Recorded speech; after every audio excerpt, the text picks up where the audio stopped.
नमस्कार। आज के इस वीडियो में दैनिक जागरण के संपादकीय से 464 शब्दों के डिक्टेशन को हम लोग आउटलाइंस के साथ लेने वाले हैं। अगर आपको इस डिक्टेशन के आउटलाइंस की ज़रूरत है तो आप हमारे शॉर्ट हैंड टीम ऐप को प्ले स्टोर से डाउनलोड कर सकते हैं, और अगर आपको इस डिक्टेशन के PDF की ज़रूरत है तो आप हमारे टेलीग्राम ग्रुप को ज्वाइन कर लें। लिंक इसी वीडियो के ठीक नीचे डिस्क्रिप्शन बॉक्स में आपको मिल जाएगा। इस डिक्टेशन को हम 3 अलग अलग स्पीड में लेंगे। पहली बार में 70 की स्पीड में, दूसरी बार में 80 की स्पीड में, तो तीसरी और आखिरी बार में इसी डिक्टेशन को हम लोग 90 की स्पीड में लेने वाले हैं। तो 70 की स्पीड में आपका डिक्टेशन स्टार्ट होगा 5 सेकंड के बाद। तब तक के लिए आप रेडी रहें।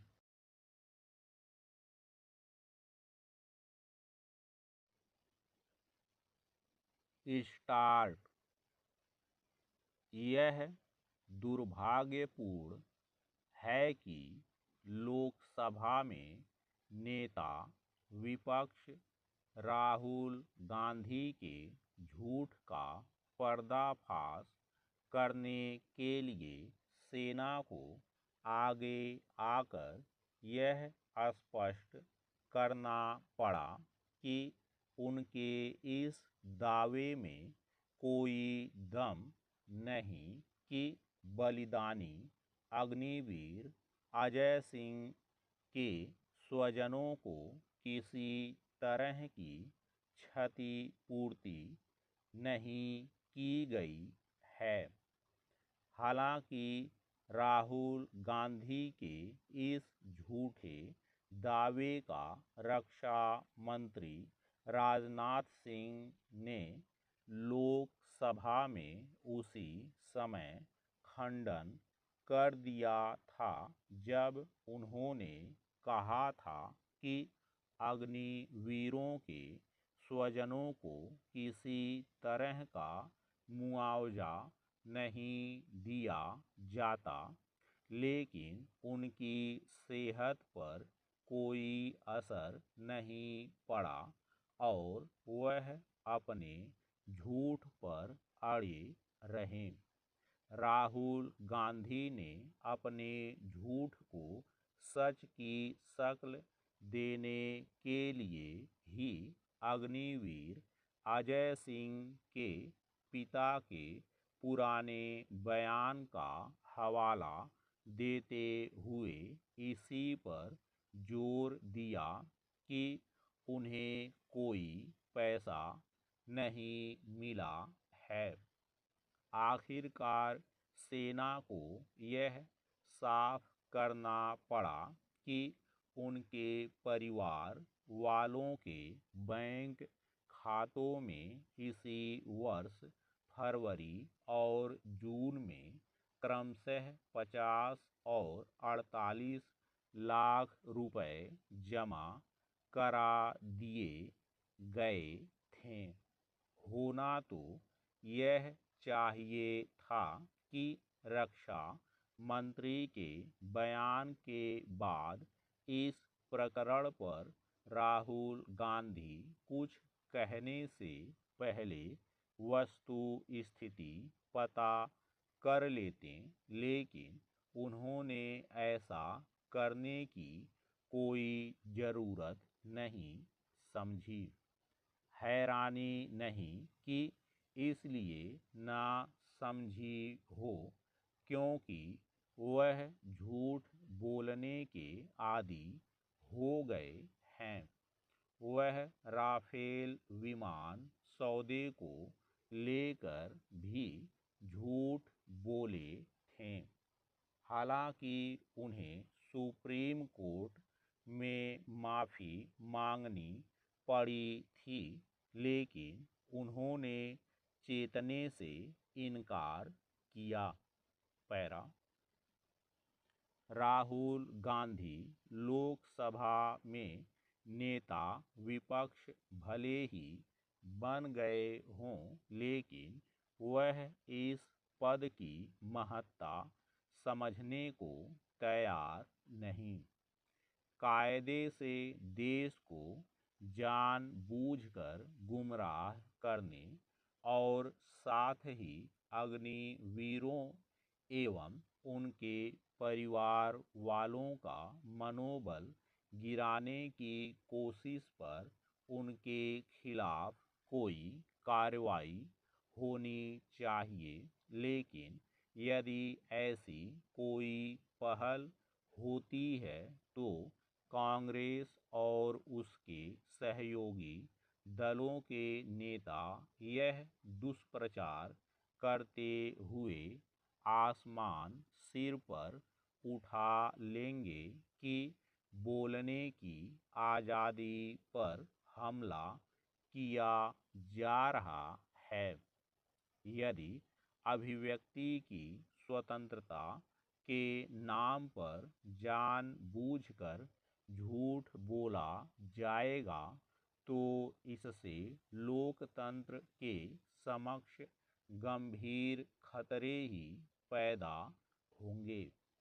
अग्निपथ योजना में संशोधन परिवर्तन की मांग समझ आती है, इसलिए और भी कि स्वयं रक्षा मंत्री इस योजना पर विचार करने की बात कह चुके हैं।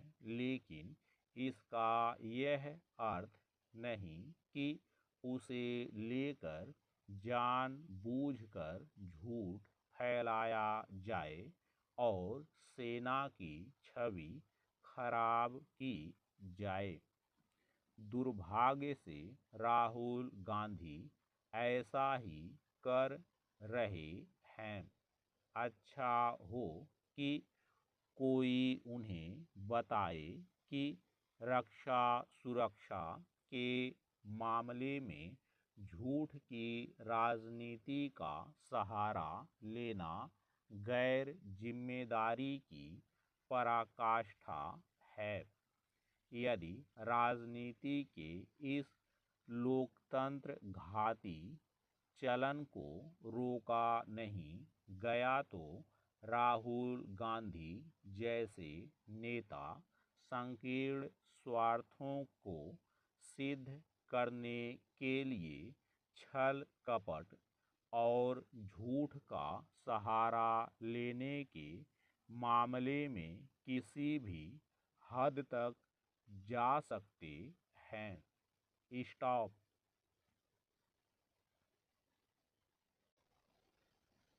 दोस्तों, इसी डिक्टेशन को दूसरी बार में हम लोग 80 की स्पीड में लेंगे और आपका समय स्टार्ट होगा 5 सेकंड के बाद। तब तक के लिए आप रेडी रहें।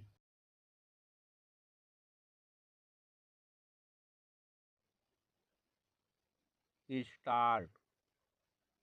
यह दुर्भाग्यपूर्ण है कि लोकसभा में नेता विपक्ष राहुल गांधी के झूठ का पर्दाफाश करने के लिए सेना को आगे आकर यह स्पष्ट करना पड़ा कि उनके इस दावे में कोई दम नहीं कि बलिदानी अग्निवीर अजय सिंह के स्वजनों को किसी तरह की क्षतिपूर्ति नहीं की गई है। हालांकि राहुल गांधी के इस झूठे दावे का रक्षा मंत्री राजनाथ सिंह ने लोकसभा में उसी समय खंडन कर दिया था जब उन्होंने कहा था कि अग्निवीरों के स्वजनों को किसी तरह का मुआवजा नहीं दिया जाता, लेकिन उनकी सेहत पर कोई असर नहीं पड़ा और वह अपने झूठ पर अड़े रहे। राहुल गांधी ने अपने झूठ को सच की शक्ल देने के लिए ही अग्निवीर अजय सिंह के पिता के पुराने बयान का हवाला देते हुए इसी पर जोर दिया कि उन्हें कोई पैसा नहीं मिला है। आखिरकार सेना को यह साफ करना पड़ा कि उनके परिवार वालों के बैंक खातों में इसी वर्ष फरवरी और जून में क्रमशः 50 और 48 लाख रुपए जमा करा दिए गए थे। होना तो यह चाहिए था कि रक्षा मंत्री के बयान के बाद इस प्रकरण पर राहुल गांधी कुछ कहने से पहले वस्तु स्थिति पता कर लेते, लेकिन उन्होंने ऐसा करने की कोई ज़रूरत नहीं समझी। हैरानी नहीं कि इसलिए ना समझी हो, क्योंकि वह झूठ बोलने के आदी हो गए हैं। वह राफेल विमान सौदे को लेकर भी झूठ बोले थे। हालांकि उन्हें सुप्रीम कोर्ट में माफ़ी मांगनी पड़ी थी, लेकिन उन्होंने चेतने से इनकार किया। पैरा राहुल गांधी लोकसभा में नेता विपक्ष भले ही बन गए हों, लेकिन वह इस पद की महत्ता समझने को तैयार नहीं।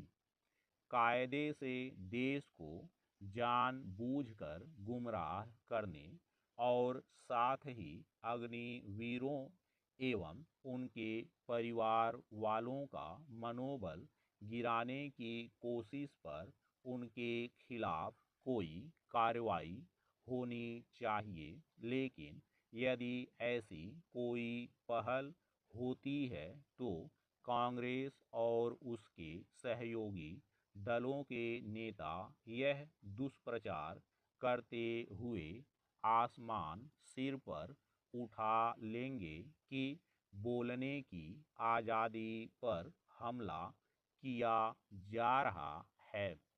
यदि अभिव्यक्ति की स्वतंत्रता के नाम पर जानबूझकर झूठ बोला जाएगा तो इससे लोकतंत्र के समक्ष गंभीर खतरे ही पैदा होंगे। अग्निपथ योजना में संशोधन परिवर्तन की मांग समझ आती है, इसलिए और भी कि स्वयं रक्षा मंत्री इस योजना पर विचार करने की बात कह चुके हैं, लेकिन इसका यह अर्थ नहीं कि उसे लेकर जानबूझकर झूठ फैलाया जाए और सेना की छवि खराब की जाए। दुर्भाग्य से राहुल गांधी ऐसा ही कर रहे हैं। अच्छा हो कि कोई उन्हें बताए कि रक्षा सुरक्षा के मामले में झूठ की राजनीति का सहारा लेना गैर जिम्मेदारी की पराकाष्ठा है। यदि राजनीति के इस लोकतंत्र घाती चलन को रोका नहीं गया तो राहुल गांधी जैसे नेता संकीर्ण स्वार्थों को सिद्ध करने के लिए छल कपट और झूठ का सहारा लेने के मामले में किसी भी हद तक जा सकते हैं। स्टॉप। दोस्तों, इसी डिक्टेशन को तीसरी और आखिरी बार में हम लोग 90 की स्पीड में लेंगे और आपका समय स्टार्ट होगा 5 सेकंड के बाद। तब तक के लिए आप रेडी रहें।